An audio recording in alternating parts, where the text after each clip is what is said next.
Welcome to the Leading Edge Podcast with Eric Thompson. Inspire, perform, profit.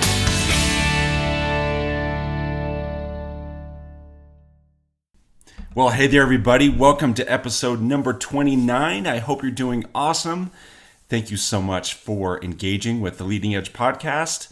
This, of course, is your good friend, Eric, and this one is called Getting Stuff Done. All right, so we're going to talk about how to get some stuff done. Do you have some stuff that you want to get done? Do you have a to-do list going? Do you have a to-do list for your home life, for your work life? You probably have a list of things, at least in your mind, that you want to get done. This episode is going to really help you out with that. So who are my list-making people out there? So who are my friends out there that love to make lists, that love to check things off lists? Are you like me? Are you like that stereotypical person like me who even will go do something and then will go put it on a list and then check it off, kind of do it in reverse order just because it feels so good to check things off a list, all right? So I am totally guilty of that. I do that a lot just because I'm the kind of person that just feels so awesome. It feels so incredible when I get things checked off a list, all right? And is there any feeling like that? You know, lots of great feelings in your life, but one great feeling is getting things done, checking it off the list, and it just feels incredible. There's such a feeling of accomplishment, right?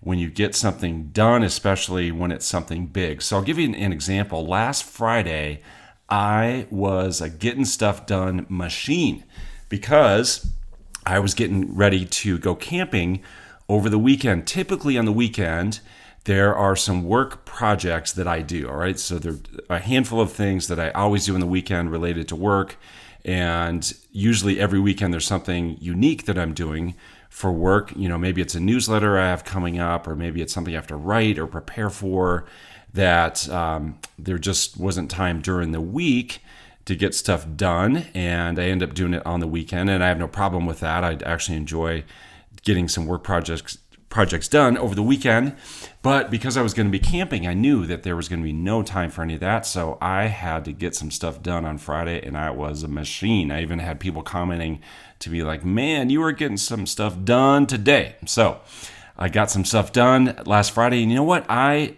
believe I am really good at getting stuff done, all right? I'm a productive guy, and the reason I'm making this podcast is because I get asked a lot, how do you get so much stuff done? All right, man, you are kind of a machine. It seems like you get a lot of stuff done. There are a lot of things that you work on, a lot of things that you produce. How do you get so much done? And so that's why I'm making this podcast for you, is because I get asked that question a lot. I want to answer that question. How do I get so much done? So I think one reason I get asked that question a lot is because I do produce a lot. So it raises a perception of how much that I do get done. So, you know, I'm doing things like this. I'm doing books and writing emails every week and producing videos and producing classes. So because I'm doing things like that, it kind of raises a perception that I get a lot of things done. And you know what? It is true. I am a pretty productive dude. I think I'm more productive than the average bear. So again, because I get asked this question a lot, I'm going to walk you through just a handful of things that have really worked for me to be able to become more productive, all right? And so I have not always been this way. If I think back, 20 years ago, 15 years ago, I was not nearly as productive as I am now, not nearly as proficient or efficient, either one of those, as I am now. So what am I doing to make those things happen? Well, I'm going to give you just a handful of those things right now. It starts with, this will maybe make you smile, it starts with, how do you get stuff done? How do you be productive? Well, it starts with things that I don't do. All right, I'm going to walk you through some things that I don't do that cause me to be more productive. One thing I don't do hardly at all, is watch TV. All right, I am not a big TV watcher. I know a lot of people in my life who watch a ton of TV. I ain't one of those guys. TV is not big in our household. If I'm going to watch TV for a prolonged period of time, it's because of just a couple of things. One is there's some incredible sporting event on. So back when the Broncos were like in the Super Bowl, of course I was going to be all in watching that the whole game. So if there's some just great sporting event that's on TV, I will sit down. I will watch that whole thing. I will watch movies or shows on airplanes. All right, so I like to watch documentaries or really great movies. So when I'm flying, I like to pull those up, download those on my phone, watch them while I'm flying. But other than that, I'm not watching a whole lot of TV. So one way that I'm productive is I'm not, wasting a lot of time. All respect to people who get into their shows, and I know there are a lot of people out there that are super into those shows. There's no judgment on you. That is great that you're into that. And one thing I find for me to be more productive, I just don't watch a whole lot of TV. Another thing I don't do related to watching TV is I don't stay up late. All right, so I get asked a lot, man, how do you get up so early in the morning? How are you up at 5 or 5:30 getting, working out and getting stuff done? Well, the reason I can be up that early is that I'm not up late, all right? I'm asleep at 9 o'clock. So because I'm not up late, I can get up early. And you know what? There aren't many things good that happen after 9 o'clock, right? You're either binge watching TV or you're eating things you shouldn't be eating or drinking things you shouldn't be drinking, right? If you're up that late at night. So I like to go to bed early so that I can wake up early. So one thing I'm not doing, I'm not staying up late. Another thing I don't do is I don't overindulge on my phone, all right? So yeah, I'm into Facebook. I love Facebook. I love different websites. I like the ESPN website, for instance. I'm on there a lot, but I don't overindulge on my phone. I don't go past the line and spend, really any more than 15 minutes on social media. So it's not like I'm ever on there for hours at a time. So don't do that. And the last thing I'll tell you that I don't do, this will probably make you laugh. I don't smoke pot. All right. I don't smoke pot. I know of people who do. It's legal here in Colorado. And so I think there are a lot of people who do that. I don't do that. And I don't think that it's super conducive to being productive if you're doing that. Fine. If that's your deal, that's all good. I'm not going to judge that. And if you do want to be productive, well, that's probably something that you don't want to do a whole lot of. All right. So that's just a list of things that I don't do. I want to clarify, if you do some of those things, no judgment on you. That's all good. That's fine. I'm not going to pass judgment on that. That's fine if you do any of those things. But if you want to be productive, you probably don't want to be watching a ton of TV, staying up late, overindulging on social media, or indulging in recreational drugs, right? That's probably not going to help you to be productive. So this all starts with things that I don't do. The other thing that has helped me a ton, and this is probably the biggest takeaway from this podcast, the biggest thing that's got me to be more productive, as much as I love making to-do lists, as much as I am a to-do list person, the biggest breakthrough for me in my productivity is when I stopped making to-do lists and I started making to-schedule lists. So I make a list of things that I have to schedule. So the point of this is you move things from your to-do list into your calendar. And when you do that, it does a couple things. Number one is that it causes you to really consider, how long will it take to get this thing done? This thing that I want to get done, how long will it take me? So it's more than just some words on a piece of paper, with a little bullet point next to it. Well, that's something I want to get done. It really forces you to think about, all right, how long is it going to take me to get this thing done? Is it going to be a 15-minute thing or a 30-minute thing or a 90-minute thing? Whatever it is, it makes you think about that, so then it gets in your calendar for the right amount of time. The other thing that it does is that, at least in theory, is that it kind of proves or ensures that it will get done, because there it is living on your calendar. You haven't just put it on a list of paper and as something that you're hoping to at one point during your week get around to doing. Gosh, if I have some extra time, or if there's a little space that I have in my calendar, I hope to be able to get to those things. No, that's a surefire way to make sure something is not going to happen when it is just living there, something that's not on your calendar. But when it goes in your calendar, it forces that thing to get done, because nothing else, in theory at least, can occur during that time. That is the one and only thing that will happen during that time. So it moves it from this kind of hoping that I get the thing done to ensuring that the thing will get done, because there it is, living in your calendar. So you can still make a list. Making a list is great. It's effective. It has to be done. You have to make the list first. That's how it starts, but that's not how it finishes. That's my point. That's not how it finishes. How it finishes is you move it from that piece of paper into your calendar. Consider, how long will it take me to get that thing done? When is the right time? What's the right place for that thing to get done? Put it at the right spot in the calendar, and then it gets done, all right?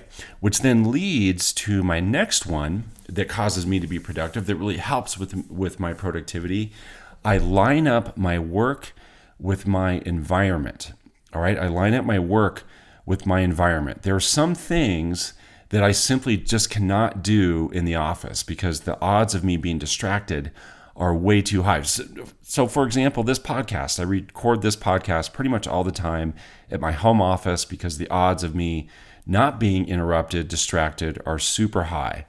When I have to write, so when I have to write a newsletter, when I have to write out a thoughtful email, when I'm working on a book, I'm not doing that at the office with my door open, because the odds of being interrupted are super high. So I line up my work with my environment. What is the right environment for me to be in if I'm going to get this thing done?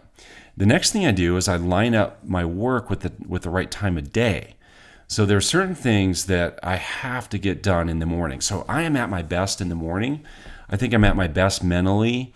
I'm my most sharp before 10 o'clock in the morning. So anything that requires a significant amount of brain power and energy and really thoughtful consideration, I make sure I get those things done early in the morning. So for example, if it's something that I have to write, like if I'm going to work on our monthly newsletter, I'm not going to do that late in the afternoon. I find if I ever am forced to do that just because of other things happening in my calendar, it literally will take me twice as long to get that newsletter done if I'm trying to battle through in the afternoon. I can crank it out if I'm doing it in the morning because that's when I'm really, really sharp. So I make sure that whatever the thing is that requires the most energy and thought and mental effort, those things happen in the morning, all right? And in the afternoon, it could be more open. It's more meetings. It's more engaging with people. It's things that don't require the massive effort. Those things can happen in the afternoon, all right? The other thing I do when I'm working on a big project is I turn off my email. All right, so that may sound like a simple thing, like a foregone conclusion, but I will guess that you don't do that enough. All right, so that's something I'm going to challenge you to do. Turn off your email. If you are working on something that's a big deal that you have to just buckle down and get done, even if it's a 30-minute thing, turn off your email. So if you're most likely working on your laptop, when you're doing this project, you're working on your computer, turn off your email app so you do not get distracted. Flip your phone upside down on your desk so you're not seeing texts that are rolling in, and you can get that project done, and the world will keep spinning on its axis even if you're not looking at your email for a period of 30 minutes. So turn off your email if you want to get something done, because you know what? It never fails. You're in the middle of the project. You're in the middle of the thing. You're rolling along. You have great momentum. You're doing great work. And boom, you get that notification on your laptop that you just got an email.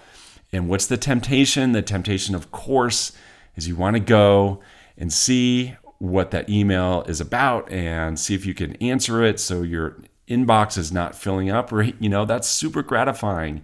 It's super satisfying to either get that email deleted or to get it answered, to get it out of your inbox. Feels really good. But you have to resist that temptation.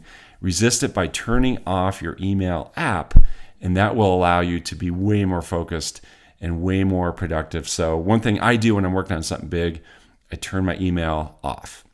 And then the last thing I'll tell you, the last thing that causes me to get stuff done and to be productive is that I do it. All right? So I see people who listen to me talk about the idea of time blocking, the idea of moving something from your to-do list to your to-schedule list. They even go through the act of putting that thing in their calendar, and they have the best of intentions, right? They start Monday off, they start the week off with some great things living in their calendar. It's blocked out. They're feeling really good, and lo and behold, when it gets to the time of that thing, when it's time to work on that project, when it's time to knock out that big thing that's been living on your to-do list for a while, they don't do it. All right, they don't do it. They get tempted into other things. They still get stuck in their email. They decide to make some phone calls or decide to jump on Facebook instead. So when you're doing things instead of the thing that's on your calendar, that is a major, major problem. So what causes me to be productive is that I stick to the thing that's on my calendar, right? I hold myself to that. I have integrity with that, and I commit to getting that thing done that's sitting there on my calendar. So guys, the bottom line is this. If you want to be productive, first look at some things that you could stop doing, all right? I'm guessing there's some things that you could add to your not do anymore list, right? Your stop doing list. You know, for me, it was I really, really cut back on TV, staying up late. You know, I'm not overindulging in anything. I'm really good about moving things from a to-do list over to a to-schedule list. I'm making sure that I line up the work that I want to do with the right environment and also the right time of day. I then get my email turned off, and then I buckle down and I get the thing done. And it is so worth it. It's so worth it because I end up with a great result. I feel like I've made a massive accomplishment. And then I get to go enjoy myself like I did this last weekend and do fun things like camping or hanging out with my family. So that's how I am productive. I'm hoping that this was helpful to you. If you want lots more things like this, if you want more help from me, more coaching, more engagement, more content, more materials, if you want more recipes on how to get stuff done and how to have a super successful and fulfilling life and career, you got to join the Leading Edge. So go to jointheleadingedge.com. We are having people sign up all the time. It's really exciting to see when that happens. So go to jointheleadingedge.com. You can see more about it. In the meantime, enjoy life on the leading edge. We'll see you in the next podcast.